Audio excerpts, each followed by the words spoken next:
Carolina, covering today, Monday, November 3rd through next Sunday, November 9th. For the upcoming weather pattern for Central NC, it's going to be pretty quiet. We have that coastal low off the coast will continue to shift northeast and away from Central NC.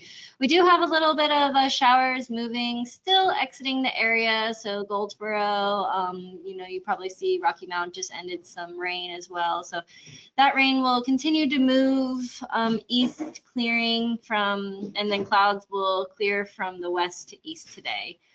Tuesday, high pressure will dominate the region with below average temps in the mid 60s. Wednesday, those temperatures will continue, and ahead of a cold front passage, southwest winds will dominate the region with 15 to 20 mile per hour winds, and then gusts as high as 30 mile per hour are expected Wednesday, especially in the afternoon hours. Thursday will be dry and seasonable with highs in the mid upper 60s and lows in the 40s. And then Friday, an area of light rain and sprinkles may move across the region late Friday, early Saturday ahead of our next cold front. As you can see for today on the accumulated precipitation forecast from WPC, we do have areas east of Raleigh covering just this morning through late morning with that little bit of rainfall moving out, and then Tuesday, Wednesday, Thursday dry, and then you do see Friday the mountains are wet, and then areas west of Raleigh could see some light sprinkles, and then 5-day totals are very, very light. No threats for excessive rainfall or flash flooding, just some nice light showers through today and then through for the end of the weekend. But Monday, Tuesday, Wednesday, pretty dry. Severe thunderstorm potential for the next 8 days, none. And we are still in hurricane season. So hurricane season ends November 30th, but for the next 7 days, no tropical formation is expected. Here is our North Carolina drought update. This came out Thursday, but I wanted to reiterate it just because we are in a D2, which is severe drought for portions of the eastern North Carolina.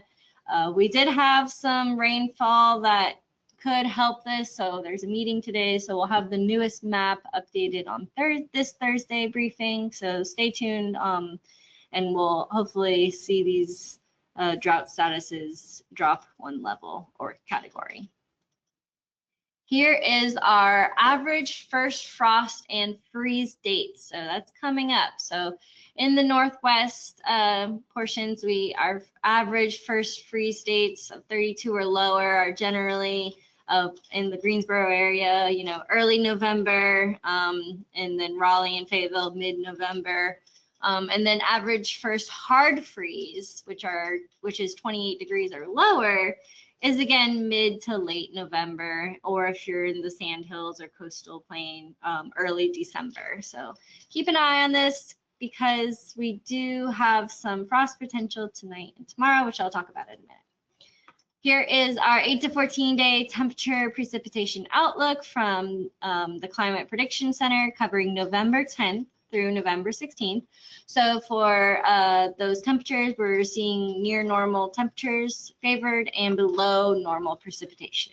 And this time of year, we're in the low to mid 60s for highs and low 40s for lows.